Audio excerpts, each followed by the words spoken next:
Welcome to Accelerate Your Business Growth with your host, Diane Helbig. Diane is a leading small business development and leadership coach, author, and speaker who is passionate about sharing valuable ideas, tips, and techniques with business professionals worldwide. Diane brings you the world's experts and gurus in all things business, whether it's sales, structure, social media, planning, or plateauing. Guests bring their expertise and energy to each episode. When growing your business is your focus, Accelerate Your Business Growth is the show to listen to. Got a topic or guest suggestion? Let Diane know. The goal is to make sure you have the information you need to move your business forward. Thanks for joining us. Settle in and enjoy. Well, hello, everybody. I hope you're having a wonderful day so far. Thank you so much for joining us. If you would like to participate in today's show, we'd love it if you would. If you're in the chat room, you can type something in and I'll share it with our guest. If you're on the phone, you can press 1 and that will let me know that you have a question or a comment. Today's show is sponsored by Audible.com and Expert Insights. Audible.com is a leading provider of spoken audio entertainment and information. Listen to audiobooks whenever and wherever you want. Get a free book when you sign up for a 30-day free trial at audibletrial.com/businessgrowth. Expert Insights brings you expertise of business gurus from around the world. It includes 10 episodes from this radio show and is available on Amazon.com. My guest today is Daphne Mallory. Daphne is an Entrepreneur Magazine and Huffington Post contributor, media personality, and international speaker and trainer on family business and real community development. She blogs on family business and entrepreneurship education at daphnemallory.blogspot.com. Billboard magazine described Daphne as engaging fans forging a new path. Her work and life has been featured on ABC, CBS, Fox, and NBC, The Dr. Oz Show, Self Magazine, Women's Day, Essence Magazine, Massachusetts Lawyers Weekly, Brown Alumni Magazine, Black Enterprise, and more. She's originally from Liberia, one of the poorest countries in Africa. Her father was sent to Oxford University by his company, which paved the way for her to attend school in London after his return, as a child and alone. She learned to develop an entrepreneurial mindset and leadership skills to survive in 3 different countries, Liberia, England, and the United States. And we are so very fortunate to have her here with us today. Welcome to the show, Daphne. Thanks so much for having me. What an honor, Diane. I really appreciate it. Well, I really appreciate you being here. And I love this topic of starting a family business because, you know, in the information that we were sharing back and forth, I thought it was so interesting, this thought. I'm not sure people realize if they decide to start a business with their spouse that they're actually starting a family business. I think they just think they're opening up shop. Exactly. Exactly. And one of the benefits of having a family business, it really does develop long-term thinking. So not only are you thinking about day-to-day survival, now you're thinking, my goodness, how do I set this up to properly transfer it to the next generation? And so if anything, the blessing of starting a family business is you start thinking a lot longer term. That is fascinating. So let's start with what, you know, in your definition, is actually a family business? My definition of a family business is, you know, 2 or more people coming together, and I'll explain why I say people in a minute, coming together to start an enterprise that they plan from the beginning to transfer for generations to come. And that's important because otherwise it's not really a family business, right? It's just something temporary or maybe a temporary venture. But really what distinguishes a family business from maybe a traditional small business is the idea that you're trying to transfer this to the next generation. And why do I say people? Because it could be a spouse, but it could be a cousin. It could be someone that you connect to as a family member, but is not your blood relative, let's say. So definitely the traditional term, and one I typically use, is the blood relative definition. But for some people who, like myself, who started in the country without any family member, if I connect to someone and decide to go into business with them and I truly view that person as my family, that's family business. That is so great. And I find this so interesting that it's with the idea of passing it on to generations, that this is something that is sustainable, that's ongoing. So if I was in, so I just want to make sure I have one clarification. So if I go into business with my husband, which frankly I probably wouldn't do because I love him and like to keep it that way, but if I did, but it was just for us to just be in business, and we didn't think our kids were going to be interested in it. We had no thought of this longevity and legacy and any of that. That would just be a small business, even though we're related to each other? I would say so, yes. I would just say you happen to be a husband and wife team doing a venture together. I think the distinguishing aspect of a family business, in terms of my perspective now, others may disagree, but is to transmit it generational, because the idea is not only are you building and creating wealth for the next generation, you're also uplifting your community in the process. So I believe our communities have been completely upside down. We have looked to big business or others to solve our problems, where the family, the economically empowered family, strengthened through business, are the change makers in communities. So you have to be I do too. Yes, without a doubt, I do too. I think that's such an important point. So, what I think there's a lot of beliefs about family businesses, some which are true and some which are not. But like, what is a myth about family business that you would want to debunk here in this moment? The first myth is that we can't do it. We cannot get into family business without killing one another. That's the first myth. That's a big one. And it really does stop a lot of families from starting a business. That one idea that our relationship will be destroyed if we start doing business together. And that's a myth. People do this successfully. Is it easy? No. Might you need to invest in some therapists? Yes. Or spiritual counselors? Sure. But the payoff and the reward is just so huge. It's not, you won't even think about that. And so, yes, people are doing it on a daily basis, and it's so empowering to the next generation because they don't have to start from scratch. Wow, my parents, my siblings, my cousins, whomever, have built something for me to come into now and innovate and even grow further. That is so empowering. So that's the first myth. And then the second myth is that family business means mom and pop shop. If you choose to be a mom and pop shop, great. But there are billion-dollar family businesses, billion-dollar family businesses. So, no, it doesn't. You don't have to think, well, I'm a lot bigger than this. No, it's huge. So size really doesn't matter here, and people shouldn't think that family business means small. It just means family business. It just means that you're creating something that is going to be able to benefit future generations. Absolutely. Okay. So here's the thought that popped into my head when you were talking about the first myth, and that is, I agree with you. I think people are starting these things all over the place.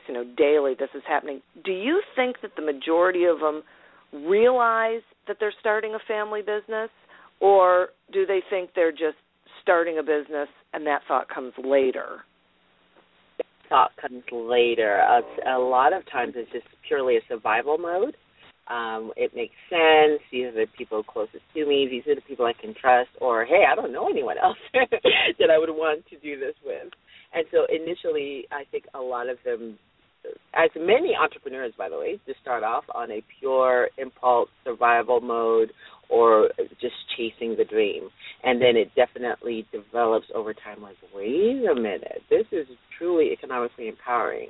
And so what I hope to do is change that thought process from the beginning, like start from the beginning and think generation 3, 4, 5 down, what could you do? It's amazing. Yeah, I get that. So, okay, so let's start heading down that road. So what are some things that really are key to success in a family business? First and foremost, communication. Lack of capital is not the problem when it comes to family business. It's communication, the lack thereof. So you could go for all the money you want in the world, but family businesses are destroyed by divorce, by sibling rivalry, by lack of communication and meeting needs. All of these quote-unquote soft skills that are not taught or encouraged or really emphasized when it comes to small business consulting or training or schools. These are the things that really come to the forefront when you're dealing with family business. And because everyone is so connected as family, it's so emotional. Right. And I do a lot of writing and training on emotional intelligence, and that's one of the key skills every family business owner needs to learn, emotional intelligence. How do you manage emotions well in yourself as well as in others? Because that is the family dynamic that destroys family business or builds it up. Boy, that is so true. I work with, part of the reason I really like this topic is I work with a lot of family businesses, and that seems to be the thing that really gets in the way because it prevents them from, I love this, that communication is really the key, because when they don't communicate on a business level because of their family relationships, the needs of the business don't get met. Correct. Yeah. And relationships get destroyed in the process. Right. As I write nationally for Entrepreneur Magazine and the Huffington Post, as I interview very highly successful family business owners who have had businesses in their families for generations, they do things like invest in a council. So they'll have 3 or 4 people outside of the family to sit as the family's council to make, tough decisions such as breaking ties or helping the family work through difficult issues that they can't resolve on their own. And so that's one successful system that some of these families use. Another is, before they hire an accountant or an attorney, they're hiring a counselor, a marriage counselor, advisor, something for the family to help them walk them through these issues from the beginning so that if it comes up, great, we have tools and techniques in place. If it doesn't come up, great, but we understand that this is an issue for family business, and so we're going to be strategic and preventative and just head it up front. That's great. That is great. I love that whole family council to help them make tough decisions, and that's really because it gets that outside, unemotional, uninvested, from a family standpoint. It's people invested in the business success, but not in the success necessarily of the family, who can make decisions, and then it's almost like you can blame them, so to speak. It keeps it out of that Thanksgiving dinner. Yes, exactly. Which it's so funny you say that because that seems to come up a lot as the example. As the interview example, it always comes back to the Thanksgiving table. So, yeah, that's a real issue for family business owners. It is. That's right, because that's like the big, right, the thing everyone hopefully celebrates. So funny. Yeah. Okay. So would you actually advise people to go into a family business? It sounds like you would. Oh, yes. I am pro-family business because the larger issue is community development. The more families that go into enterprise together, work out all of the emotional and spiritual and financial issues that revolve around that, the more philanthropists we'll have out there. There's a symbiotic relationship between the family business owner and its community. So the family business owner creates jobs for that community, employees come from that community, they give back to that community, they solve problems. And so what I'm really truly after is turning around communities. And I know that the entrepreneurial or business family, they are absolutely, where they live and work, are the best agents to do this. So, yes, any chance I get to get on the soapbox, I'm like, start a business, make it highly successful. You'll give back, you'll create wealth, you'll create jobs, and that's how we turn around communities. I love that connection. And I never would have thought about it. It makes so much sense to me when you say it, that it really is, these family businesses, they're foundational to their communities, and I see that linkage. I never would have thought of that. I appreciate you sharing that. It gives it a whole different perspective. No, thank you. And I can speak from experience. So my family business, the fruits of what I've been able to do, I started off the first senior advisory commission for my city. So pretty much I went to our city, took a couple of times to appear before the council, but I proposed, and it was unanimously voted in, that we start a commission to address senior adults in our community, homelessness, transportation issues, all of these things. Let's give them a voice and a platform to make recommendations to the city. And it got passed, and I get to facilitate that monthly, and I sit on boards, and all of these things I'm able to do because I have the time. Why do I have the time? Because I'm not at a 9-to-5 job. I'm an entrepreneur, family business owner, so I can get away for meetings at the city or board meetings. After this interview, I'm going to a board meeting, and I have that flexibility in time because I'm a family business owner. I get it. That's so you're talking, and of course, and I'm sure everyone listening, then they think about their own experience and they go, right, that's part of the reason I wanted to, have my business, because I know for me, I wanted to have more flexibility with my kids. They were really little when I started my business, and I wanted to have more flexibility with them and be able to do the things in my community and with my kids that I couldn't do when I was working for a company. Yeah. Yes, and I'm so glad you mentioned that, because in addition to family business, I'm very pro-entrepreneurship education. And there's not one family business owner that I've ever interviewed who didn't say, I did this for my kids.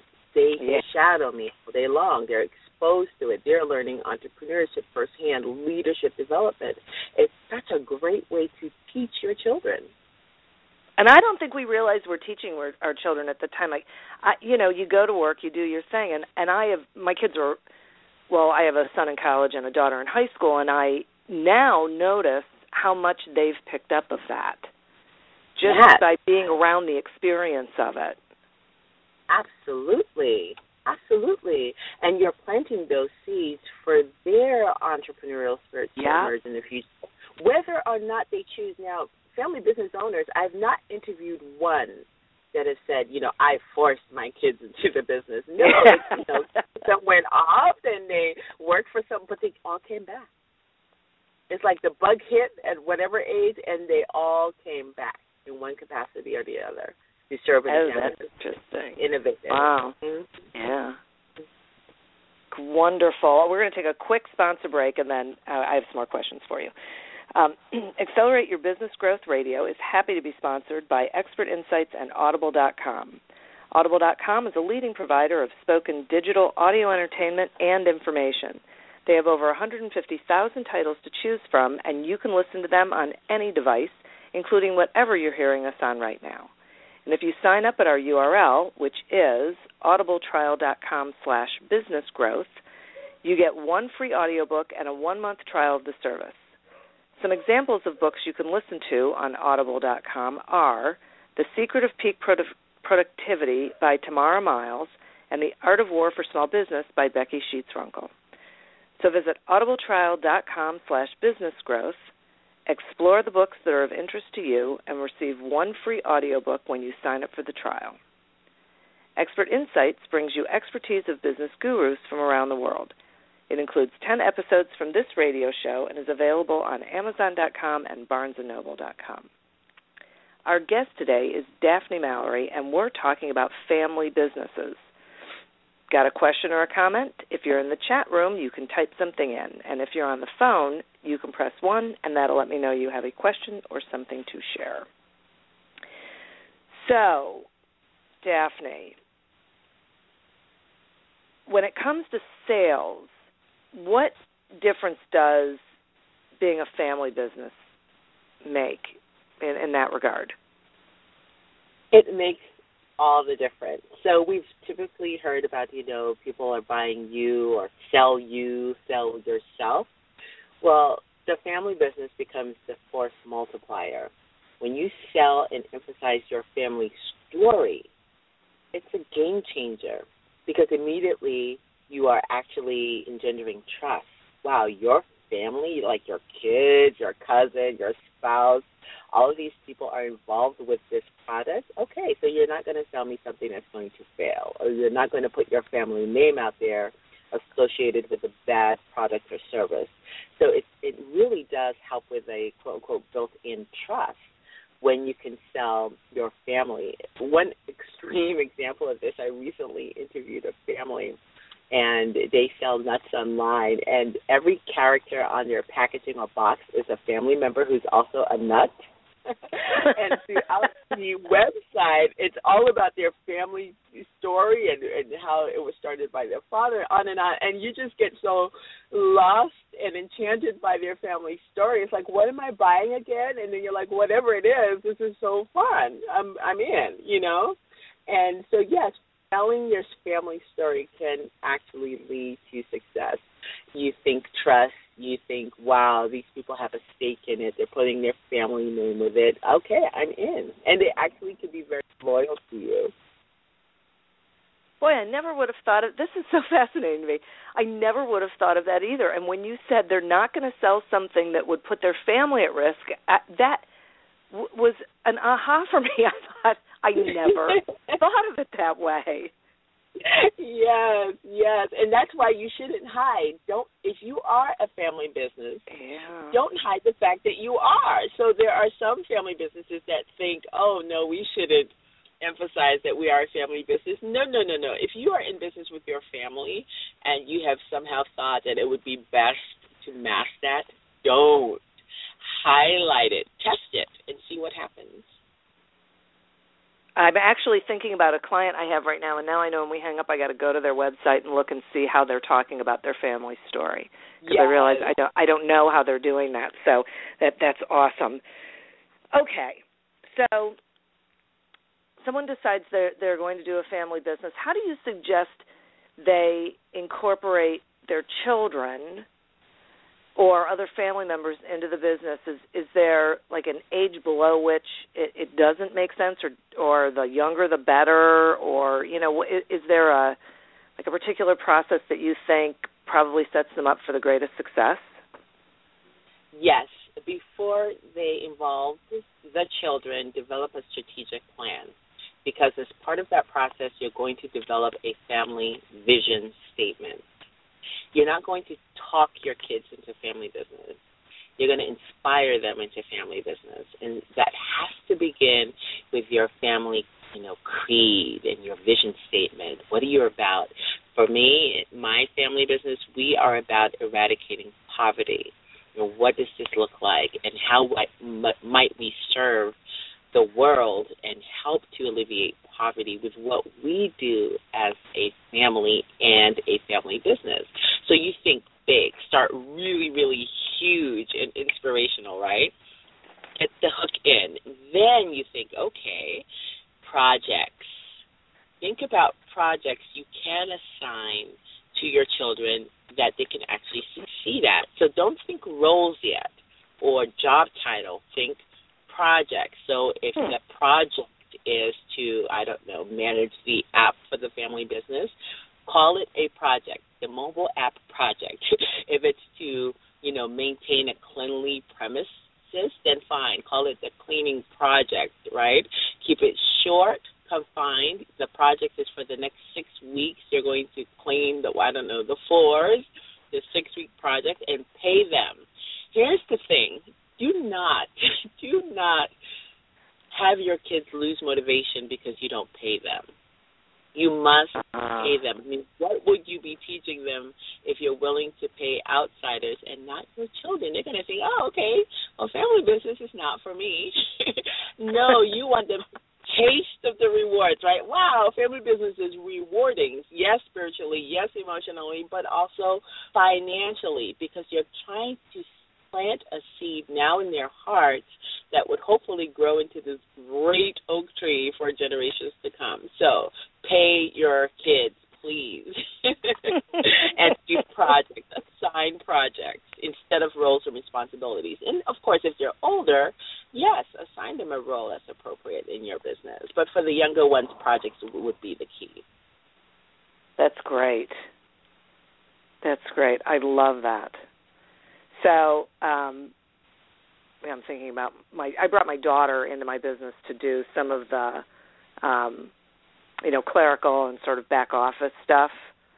Yes. And I pay her. I absolutely pay her to do it. And so it's she learns different things about business. She learns different skills and things like that, and it takes that stuff off of me. So, yeah. Oh, that's excellent. Now, how old is she? She just turned 16. Perfect. Yes. Yeah, so the more she can learn about how the business operates, then as she goes off and figures out the different things she's going to do, both my kids have a bit of an entrepreneurial bent, then she'll have that foundation for if she decided to go into business, then she'd, have an idea. Or if she decided she wanted to come into this business, it looks like she's going in, totally other directions like science, so... Possibly not, but you never know. You never know. I started out pre-med. Did you really? I got accepted to medical school. I was on my way to become a doctor. You and never know. What happened? I took a year off. I got accepted to Duke Medical School, took a year off, as you're always kind of advised to do, taught English at a school and decided, you know what, that's not me.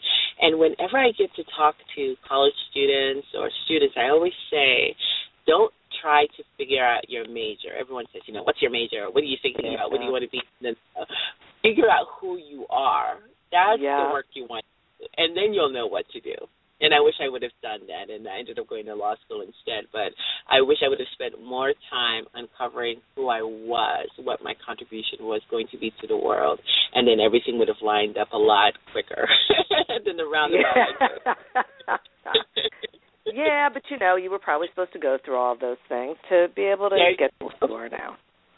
Yes, there you go. So talk to me about, a day in the life of a family business. Maybe share, give us a rough outline of what your day in a life is like. Sure. Well, fasten your seatbelts. My day starts at 2:30 a.m. Now, don't you say, I was with you with this family business until she said 2:30 a.m.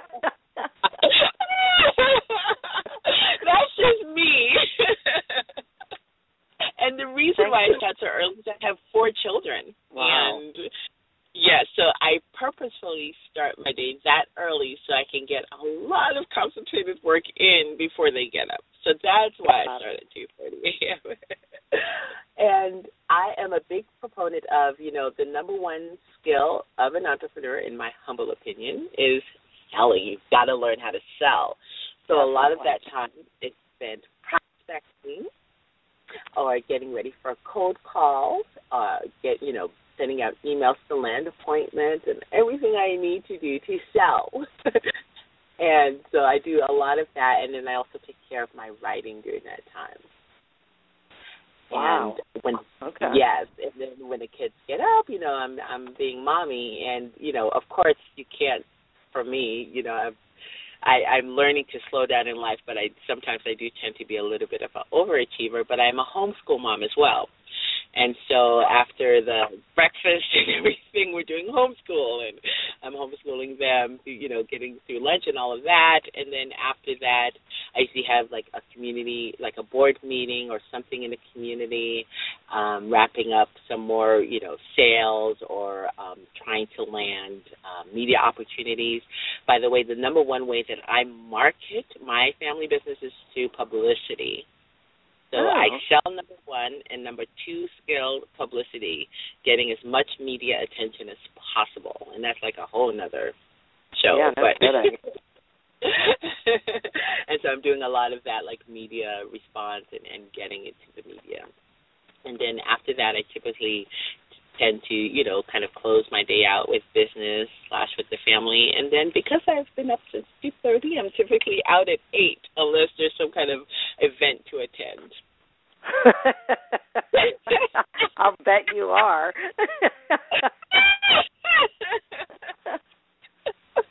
That's awesome. And then in between there, my daughter works with me, so we're like, constantly communicating in between and all that fun stuff. Oh, that's great. How old is she? She is going to be 16 next week. Oh, excellent. Happy birthday. I will tell her. Thank you. Such a great, time for us to have our daughters in our businesses. Oh, my goodness. Yes. Yeah, I know. I think it's wonderful. So, talk to me about family businesses for, like lawmakers, legislators, college students, like people who you wouldn't typically think would think about family business as a priority for themselves or for the community.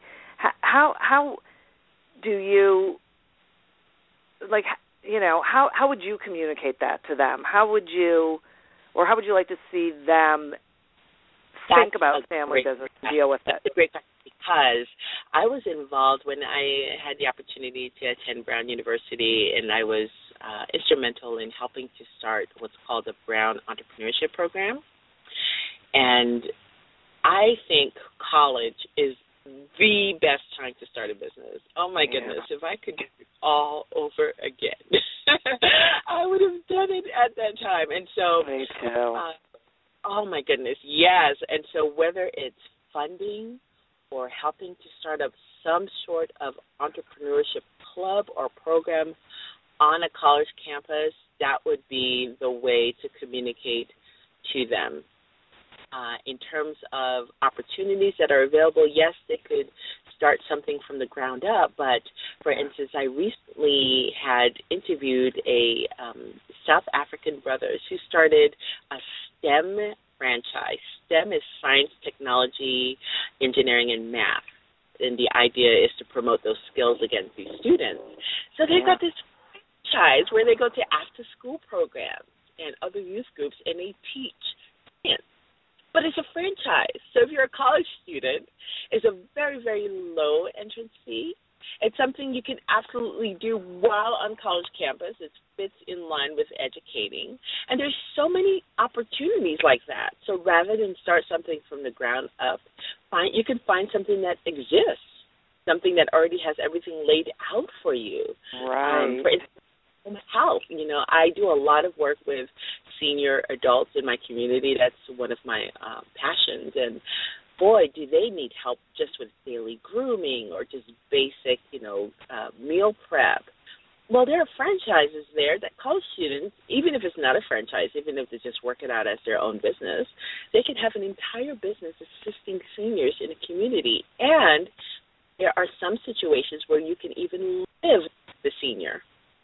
So you're in college, you're living with the, senior in an addition to the house or whatever the situation is, helping the senior in your community and making it a business. Wow. There's so many options, and I just wish I had that mindset a lot early on. Even when I was involved with the program, the idea was, you do business after you graduate. But now I know better. You do business while you're in school because you have teachers, faculty, resources, advisors, on and on. It's so true. It's very different now than it was. I know when I was in college, you're absolutely right. I never would have thought about starting a business in college, and now kids are doing it. Thank goodness, all over the place. Oh, absolutely. And in terms of lawmakers, yes, I get to, because I do a lot of community development work, I talk to lawmakers, and I always promote family business and get them to see it is different from small business, and here are the potentials and opportunities. And I would love to see, in terms of legislation, incentives starting a family business, because a family business is kind of like a social business, because the idea is that you are developing your community after you've, created wealth, giving back. So really that's the mindset that is really the differentiator for me. That's really what it sounds like, this mindset that the impact that family business has on community development. Absolutely. Yeah. Absolutely. And not just my local community, whatever communities you call to. So I'm originally, like you said from the beginning, from Liberia. I mean, my heart is there. So, yes, I'm developing my local community here in the States. But I also have my eye and heart towards my country. And how do I develop the country, with the activities and the wealth I'm creating here, et cetera. And so whatever communities you adopt because you're drawn to them spiritually, or that's where you're from, or whatever the case may be, you get to have several communities that you can develop because of your business.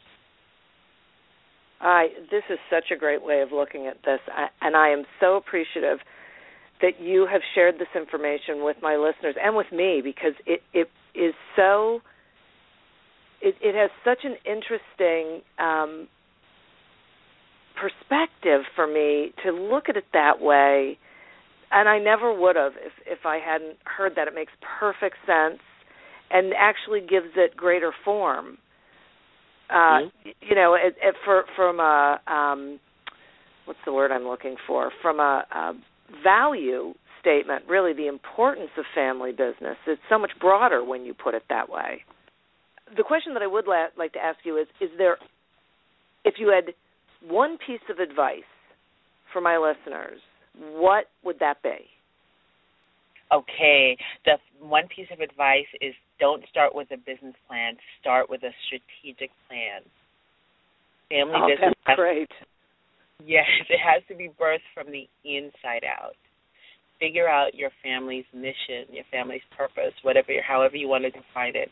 We exist to uplift others, improve the quality of life, create wealth for ourselves and our community. Whatever it is, start from there, and then have your business flow from there, and then come up with systems and structures. Family business does not mean lackadaisical.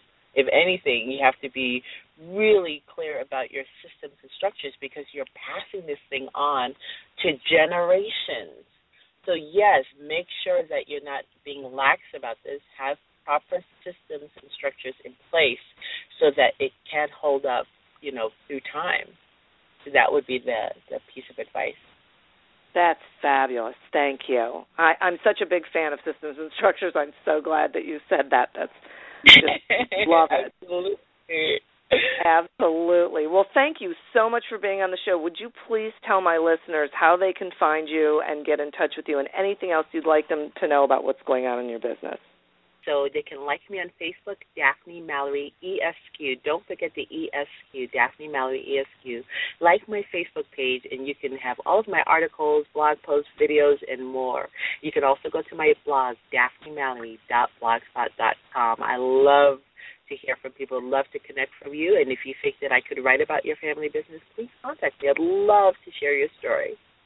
Oh, that's wonderful. Thank you. Well, I want to thank you so much for being on the show, and I want to thank my listeners for tuning in. And, of course, I would like to remind everybody to visit our sponsors, Audible.com and Expert Insights. Get your free trial and free audiobook from Audible.com by going to www.audibletrial.com/businessgrowth. And you can go to Amazon.com to get your copy of Expert Insights today. Our next show will be on July 13th, when we'll be talking about how to succeed in sales.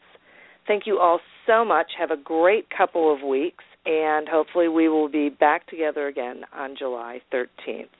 Have a wonderful day.